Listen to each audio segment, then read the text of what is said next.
1 year since the world changed.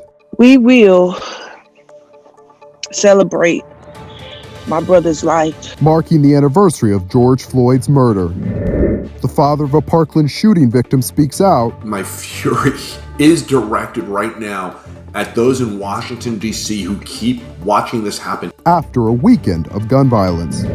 And crews battle brush fires as smoke rose over the scene in one part of South Florida. These stories and more coming up on Newsbreak.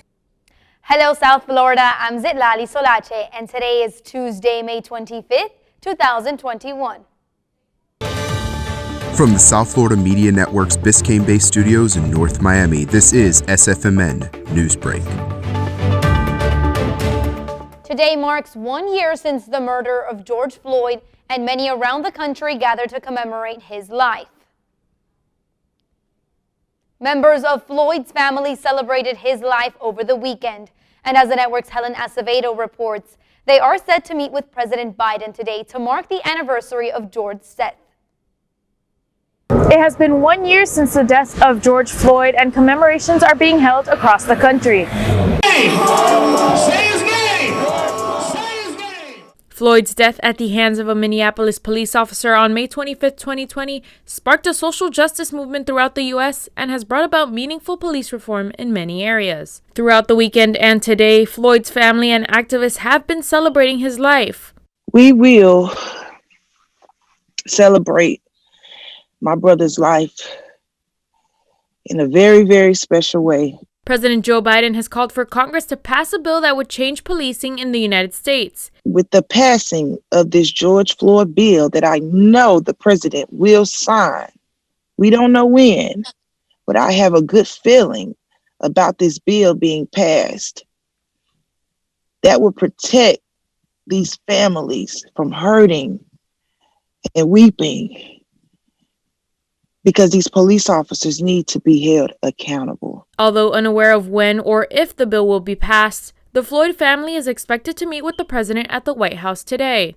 Here in Miami, artists Tierra Armstrong, Kyle Holbrook, and Canary Townsend, along with the youth at Moving Lives of Kids Art Center, hand-painted this mural of George Floyd in anticipation of the 1 year anniversary in Overtown. In Miami, Helen Acevedo, South Florida Media Network.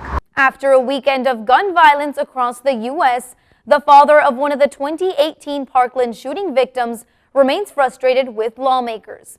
The network's Jamilka Gibson is in the control center this morning. Zitlali, there have been at least 12 shooting incidents Friday through Sunday, including a mass shooting at a packed house party in New Jersey. This will keep happening if we don't change what we're doing. Fred Guttenberg is upset. The Parkland, Florida parent who saw his daughter die in 2018 watched in frustration over the weekend as a deadly spike in gun violence continues to put communities across the U.S.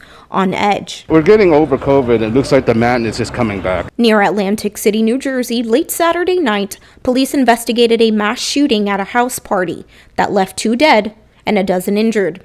Another 3 dead and 8 injured in a shooting outside a bar in Youngstown, Ohio. It breaks my heart to hear when we have young men and women who die. According to the Gun Violence Archive, over 7,500 people have died from gun violence in the United States this year, including at least 471 teenagers and 120 children. One of those children, a 14-year-old South Carolina girl who died while listening to live music in the Charleston area Saturday, and a 6-year-old California boy who died Friday on his way to kindergarten near Anaheim in what police believe was road rage.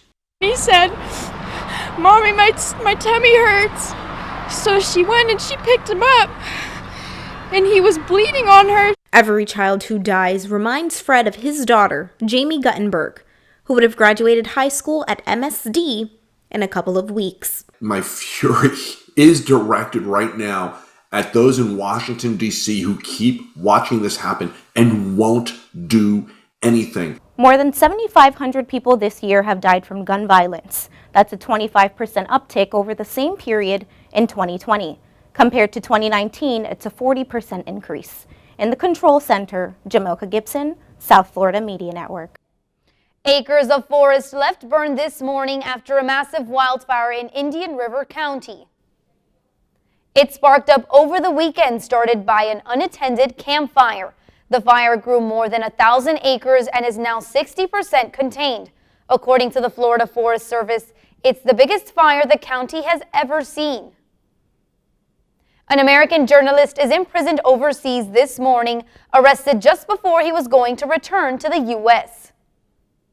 37-year-old Danny Fenster, who is from the Detroit area, was detained by authorities in Myanmar yesterday. He was the managing editor for a magazine there. Fenster is the fourth foreign journalist to be detained in a Southeast Asian country since the military seized power in February.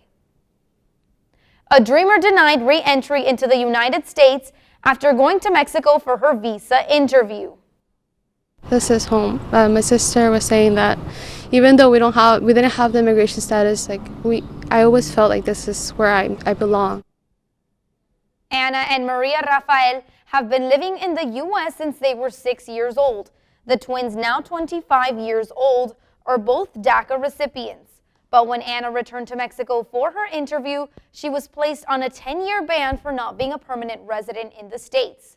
The family is working closely with lawmakers to reverse the decision. A dramatic scene after a car crashes through the roof of a family's home. That's still ahead, and so is this story. It's not a circus, they're not here to do tricks for you and do things for you. Caught on video climbing into a monkey exhibit at the El Paso Zoo, getting herself into some serious monkey business. Newsbreak will be back in 2 minutes. I hear someone go, "Didn't it come from you guys?" Strangers cough at me. Move away from me. Someone spit towards my direction. All the stereotypes that we've worked so hard to break are just going to be reversed. And I won't let that happen. We all have to play our part. I donate my plasma. I've been making masks. We deserve respect as much as everybody else. I'm a firefighter, not a virus. I'm a mask maker, not a virus. I'm a nurse. I'm a delivery woman, chef, a neighbor, artist, Bus driver. I'm a doctor. Fight the virus. Fight the virus. When I first saw a turtle, my heart was full. Now anything but lonely. We have this deep connection, this heart connection. He just wants to be close to you and part of your life. Every day with Turtle is a perfect day. When I'm holding her, it makes me feel calmer. I think everything he does shows how much he loves us. When we adopt a shelter pet, we discover they're a little bit of a lot of things. But they're all pure love. When I was your age, I was just like you, fascinated by stars.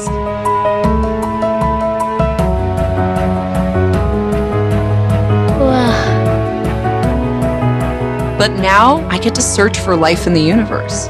And who knows, maybe life is looking for us too. So we're like aliens to them? Yeah.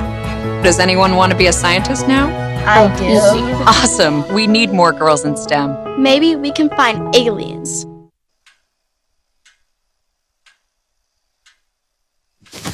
Awkward. I'm the awkward silence. You try to avoid me, then there I am again. But an awkward silence can be a great thing. Like Kelly here is about to demonstrate. You haven't really been yourself lately. Are you okay?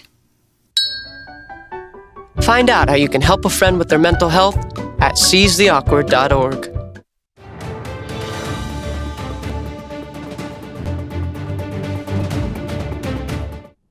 A family thankful to be alive this morning after a car crashed into the roof of their home. It was Saturday night in Eureka, Missouri. Police say the driver of the car lost control, flipped over a fence, and crashed front end first through the roof. A zoo is looking for a woman who was seen monkeying around. It's not a circus, they're not here to do tricks for you and do things for you. These are here to be ambassadors for their species in the wild, and they are to be respected. And for someone to come in here and just respect that, it really grinds my gears. And in El Paso on Sunday, video shows a woman walking into a monkey exhibit feeding the animals spicy chips. The woman could have caused the animals to have stomach problems. putting her life and the animal's life in danger. Officials say she was an employee of the zoo and was let go because of her behavior. The zoo will now install cameras and modify the fencing around the exhibit. That's all the time we have for Newsbreak. I'm Zitlali Solache. Get more news anytime at sfmn.fiu.edu.